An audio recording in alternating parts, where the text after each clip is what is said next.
Halo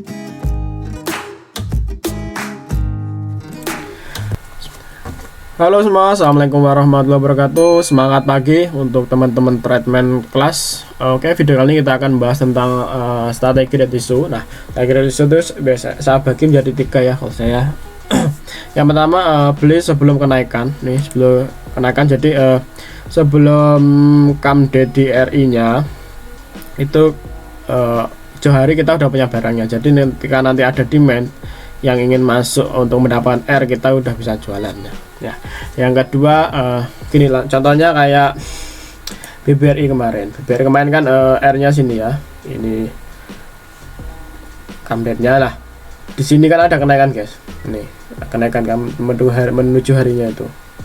Nah, sebelum ke ini atau dia beli, kita beli, atau mungkin jauh hari kita udah beli. Nah, tapi cek dulu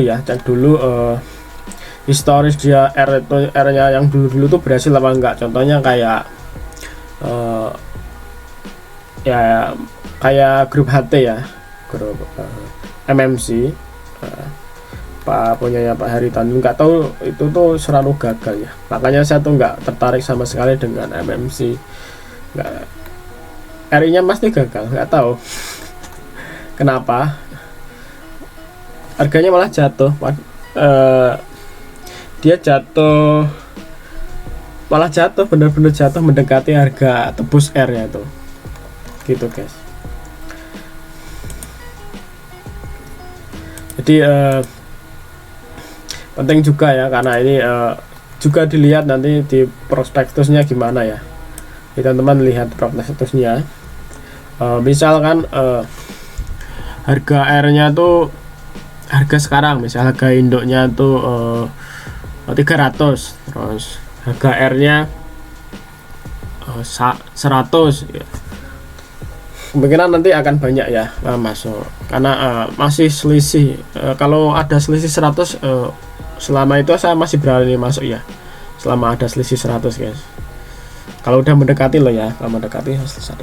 Oke ya, ini serah teman-teman mau strategi gimana, kan ada 3 strategi ya. Oke, lanjut lagi ke ini yang sering saya pakai tuh ini dan ini ya, ini dan ini hampir jarang, tapi emang bisa guys, bisa sebelum ada demand tuh ada kenaikan juga. Tapi yang ideal ini, kalau yang kedua ini kita beli di hari pertama di pasar tunai ya. Nanti dihitung juga, misalnya kan tebusnya berapa, misalnya kan tebus kita 300 ya.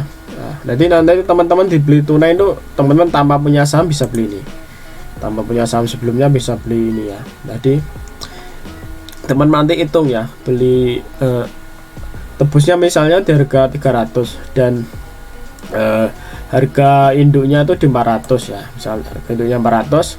Nah, ini tebusnya itu berapa, di R nya itu dijual kan, nanti akan dijualnya misalnya 1 langsung sikat, 2 sikat, 10 sikat. Tapi ketika dia udah menyentuh 100 ya, kita bisa beli, karena sangat tipis ya untung kita dengan misalnya gini ya, harga induk ya, harga induk kan sama dengan 100, misalnya ini 100 ya, 100 sorry, sini ya. Harga induknya 400 ya, misalnya 400.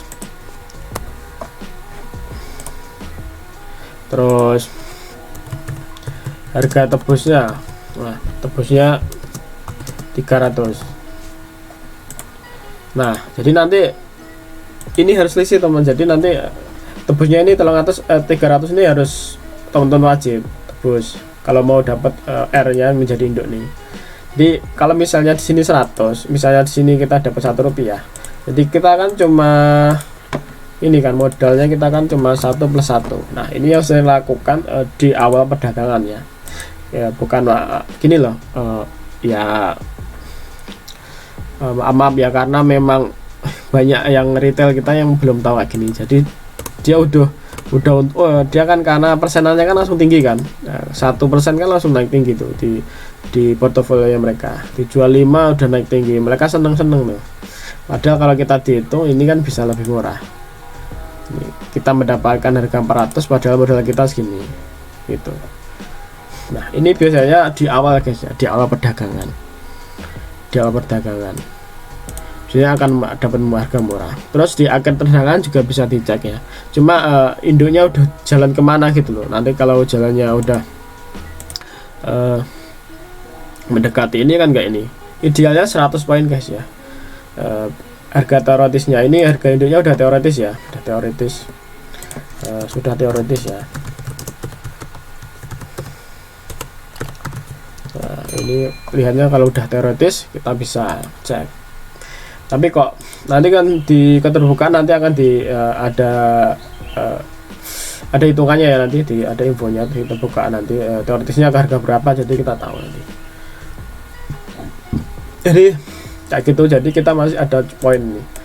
Kenapa kok 100? Takutnya tuh harganya berbalik arah. Nah takutnya harganya berbalik arah gitu.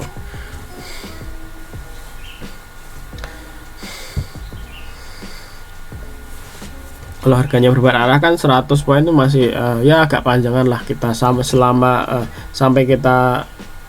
sampai kita udah tebusnya tuh, udah didistribusikan tuh.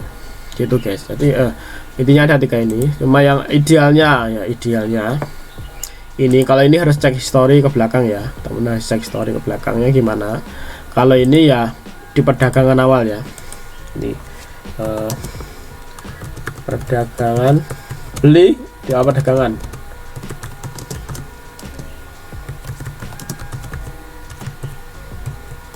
Di hari pertama guys ya, dari pertama nanti biasanya tuh banyak retail yang nggak tahu ya, masih pemula atau apalah, dia akan main jualan dan kita manfaatin, kita tampung. Dulu ini aku di BBYB kayak gitu, banyak yang dijualin ya, tak tampung lah karena teoretisnya di 410, tebusnya 300, dijual di Rp1 ya kan masih untung 100. Orang nggak cukup seminggu lumayan kan, dan malah besoknya di bawah arah tuh kayak gitu guys. Jadi manfaatin R. Terus yang ketiga beli induk untuk tembus R. Nah ini bisa dilakukan juga dengan kalau misalnya kan kita udah tahu ya, kita akan cat ya.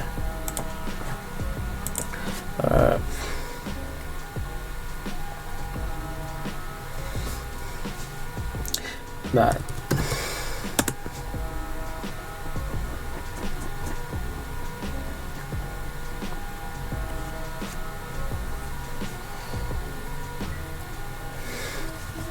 contohnya kayak gini guys, idealnya beli itu waktu flat gini ya, flat gini, tak gini flat gitu.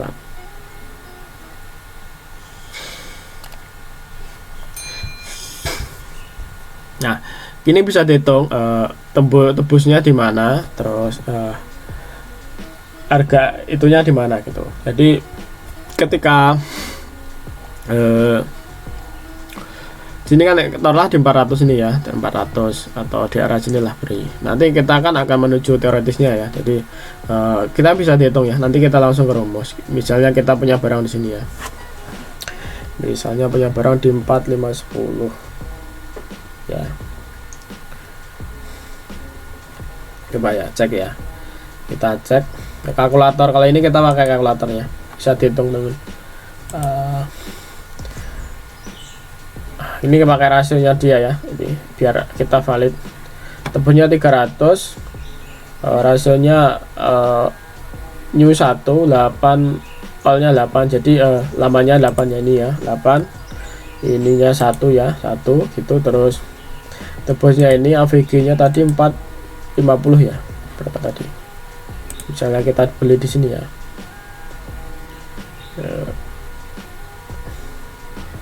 ini ya misalnya 450 ya, 450. Jadi nanti teman-teman silakan dicek pakai rumus tadi, mau apakah nanti kan boncos apa enggak ya. 450. Jadi bisa di skenario dulu kalau mau masuk 450 ya misalnya 450. Jadi nanti kita akan dapat R nya ini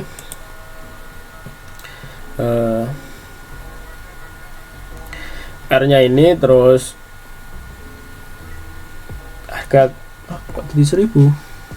Oh ini 4 berarti ini kalau terakhir berarti ini ya, ini berarti sebentar guys, terakhirnya ini ya SD nya 10 ya, 10 malah dibawa naik tuh, malah inilah ya, ini bisa dibuatin jadi 422 ya, 422 ya.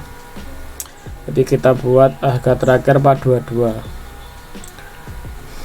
Mana tadi banyak file ya, berarti 422. Jadi harga terakhir tuh ini ya, rekam date nih ya.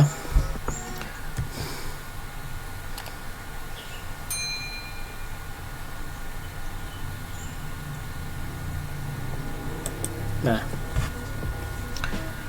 nanti AVG nya harga terusnya akan di 410 dan kita punya harga barangnya lama kan sini kan nih ya. Terus selisihnya masih ada 100 poin guys, 100 poin ya, 100 poin. Nanti kita akan jumlah R yang dapat ini lembar ya, masih lembar harga ini kemungkinan dengan terus kita lihat di sini AVG kalkulatornya nih. Jadi AVG kita akan menuju 433 dan di harganya tadi 480 ya, jadi nanti pasarnya akan menjadi harga 480. Nah, kita nanti dapat diskenariokan harganya ya, diskenariokan.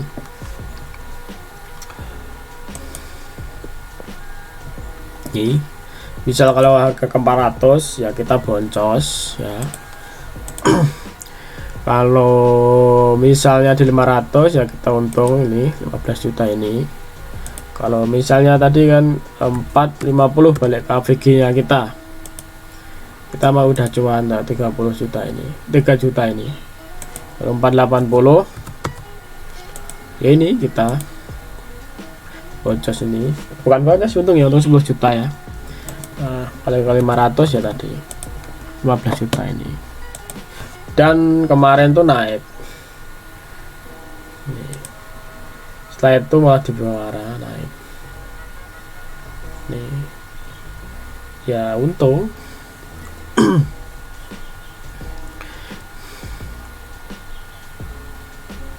Jadi kayak gitu guys. Ini ya dari sini terus distribusinya kapan, sebentar. Distribusinya ini lihat ya, recording date terus starting date submission date ya, ini berarti 21 ya. Setelah 21 itu distribusikan nih 21, cek ya.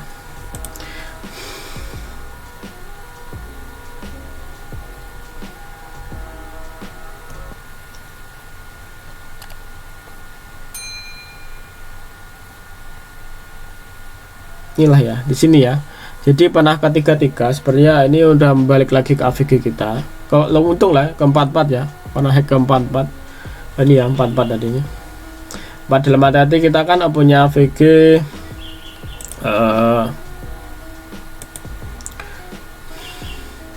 AVG kita kan di 433 ya. Jadi nanti tinggal ngitung 4 AVG nya ini, dan dia kembali ke 444 ya. Sebenarnya kita udah cuan 2 juta ini.